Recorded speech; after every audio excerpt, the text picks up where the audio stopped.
So today we're going to be talking about some terrible Pokemon theories. If you're a regular viewer of my channel, you know what we're doing, so just sit back, relax, and enjoy the show. But if you're a new viewer, allow me to explain. Today we're going to be covering some Pokemon theories that are ridiculous, crazy, and frankly not meant to be seriously believed. However, the fun part is that despite all of that, these theories still make perfect sense. This is a long-running series on my channel, and it's always a lot of fun, so without further ado, let's get into it.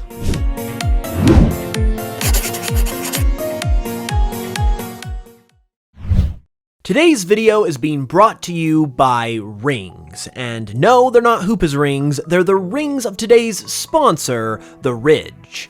You may know the Ridge for their wallets, which I have also gushed about before on the channel, but now they're also getting into the ring game too. Whether you just enjoy wearing rings for style, or you're planning to tie the knot, a Ridge ring is an excellent way to go. I am personally not really a ring guy myself, so I always wondered what I would do about wearing a ring whenever I ended up getting married, and I think Ridge just answered my question for me with these rings. They have the perfect level of style to them, and they're also made from materials like titanium, forged carbon, and tungsten carbide, which makes them super durable and scratch resistant. They also come with a silicone band as well when the situation calls for it, and they are completely covered by Ridge's 99-day risk-free trial and their never lost and forever fit protection. This means that if you ever lose your ring or your ring size changes, Ridge will give you up to 2 replacements over the ring's lifetime completely free of charge. As sort of an anti-ring person myself, these rings genuinely won me over, and I'm sure they'll win you over too. So be sure to check them out with the link in the description, and when you use code HOOPS at checkout, you can even get 10% off your order while helping out the channel at the same time, which is very much appreciated. So again, check that out with the link below, and a big thank you to Ridge for supporting the channel. Okay, so this first theory is actually a big one, because it attempts to explain one of the most mysterious Pokemon in recent memory, Meltan and Melmetal. These Pokemon kinda just appeared one day with no explanation given as to where they actually come from. They're truly the only Pokemon whose origin, whether it's from a region we know or one we don't know, that hasn't been specified. But today, I am here to put everything to bed and tell you what's really going on with these two Pokemon. Meltan and Melmetal are in fact Ultra Beasts, and here's why. First off, they were introduced in Generation 7, which was the generation when Ultra Beasts themselves were also introduced. Second, both of these Pokemon have a very strange appearance. I mean, they hardly even have faces for crying out loud. And this matches the strange alien-like appearances of the Ultra Beasts perfectly. Third, and this is the thing that honestly really seals the deal for me, we pretty much know that canonically speaking, they are actually from our real world. They originated from Pokemon Go before making their way to the main series games, and this is basically the reason why Meltan's home region hasn't been specified, because it's supposed to be from our world where it was first found.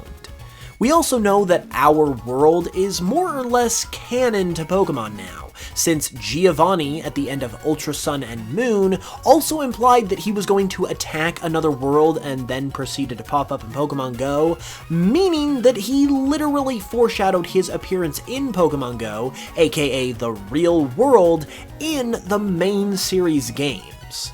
The exact same sort of thing is happening with Meltan and Melmetal, and given that our world is not only a separate world to Pokemon's, but is probably from a different dimension as well, this fits the descriptor of what an Ultra Beast is perfectly, which is a Pokemon who are originally from other worlds that reside in other dimensions.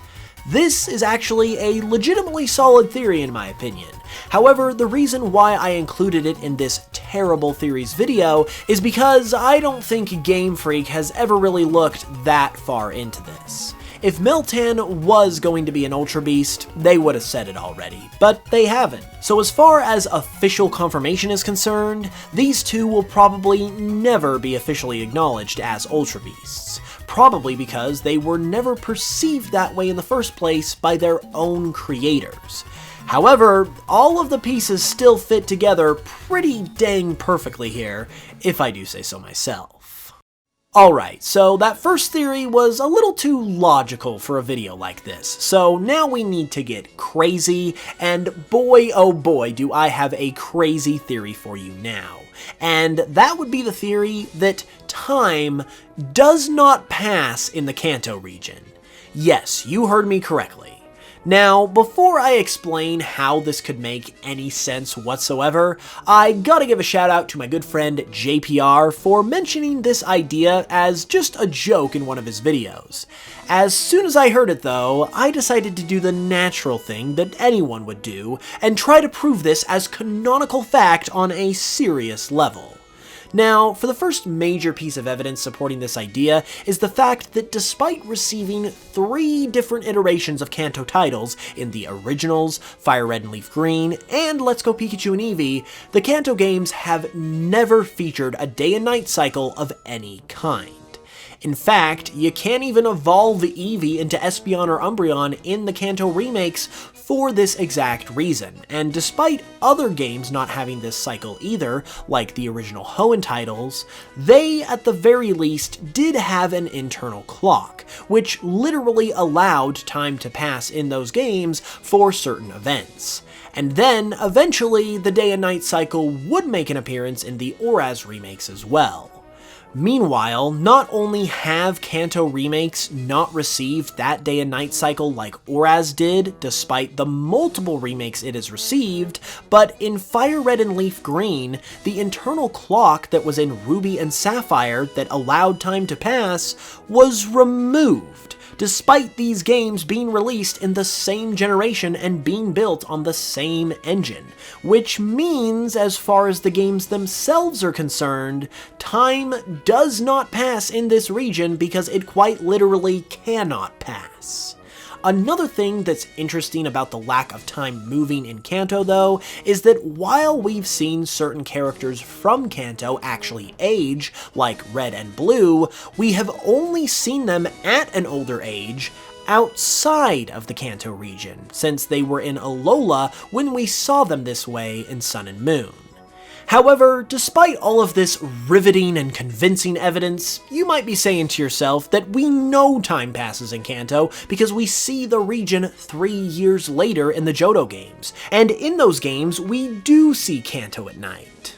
Well, there's a major reason why this is, my friends, and it's definitely not because this theory has more holes than a slice of Swiss cheese. It's because of the very fact that I just mentioned, that this occurs in the Johto games. The passage of time is a huge theme in Johto because the entire premise of those games is that they are direct sequels to the Kanto games. Johto is also heavily focused on its own past, and for goodness sakes, there's an entire time travel Pokémon that was introduced in this region as well. Another key trait of Johto, meanwhile, is that it is meant to be a counterpart to Kanto, in the sense that it's essentially meant to be Kanto's opposite. That's why we see so much traditional architecture in Johto, while Kanto is full of modern cities and has a significant focus on technology. So, with Johto itself being focused on the flow and passage of time, Kanto, as its counterpart, would naturally be focused on time literally standing still. And the reason why we do see nighttime in Kanto in the Johto games anyway is because, well, you as the player character came from Johto, and you're also the protagonist, so you've probably got Celebi watching over you anyway, and therefore you probably brought all of this with you when you entered into the region, and proceeded to mess up Kanto's entire ecosystem in the process. How dare you? This can even explain another major question in the Pokemon world, that being why Ash never ages. It's because he's from Kanto and travels back there often enough that it just stops him from getting older. Mystery solved, hallelujah, thank goodness we can finally put that one to bed with this definitive, definitely true answer. Alright, so yeah, that last theory definitely took the term terrible theory to heart, but this next one is another one rooted in a little more logic. The theory is that Jigglypuff is an evolutionary descendant of Clefairy. These Pokemon have been pretty closely tied together since the franchise began, but it's possible that they might be legitimately related to each other. First off, we know that Clefairy isn't actually from Kanto, or the Pokemon world at all, because it is from space, and as a creature from space, it obviously did not evolve or adapt with the Pokemon world in mind. So now that it's effectively stuck here, it would naturally be forced to adapt in order to survive, which could naturally change things about the species over time. And after years and years of Clefairy being on Earth and having to adapt to its new environment, a section of the Clefairy population eventually broke off, and became different enough to be classified as their own distinct species, which is Jigglypuff. Additionally, there are also many different similarities between these two Pokemon that suggest that they could be related, such as their pink color, their similar body types, the fact that they both evolve via a moonstone, and their similar typings. While Clefairy is a pure fairy type, Jigglypuff is normal fairy, which is yet another piece of evidence that shows it has adapted to this more normal world and as a result gained that normal type. Furthermore, Jigglypuff is also known as a very floaty Pokemon. It is known as the balloon Pokemon after all, and is known to be able to puff itself up and even float to a certain extent like a balloon, which would be very, very fitting if we assumed this Pokemon descended from a Pokemon like Clefairy, who originates from outer space. Jigglypuff's balloon-like traits and abilities could be the result of this Pokemon adapting to be able to accomplish what it was able to do in outer space, which is to jump and even fly with those little wings that Clefairy has without gravity holding it down on Earth, now that evolution has sort of taken some of those traits away. So, truth be told, Jigglypuff might actually be Pokemon's first regional variant, or rather a planetary variant if you will, a whopping 20 years before this feature would even become an actual thing in Pokemon Sun and Moon. All of the pieces certainly seem to fit together on this one, but what do you guys think?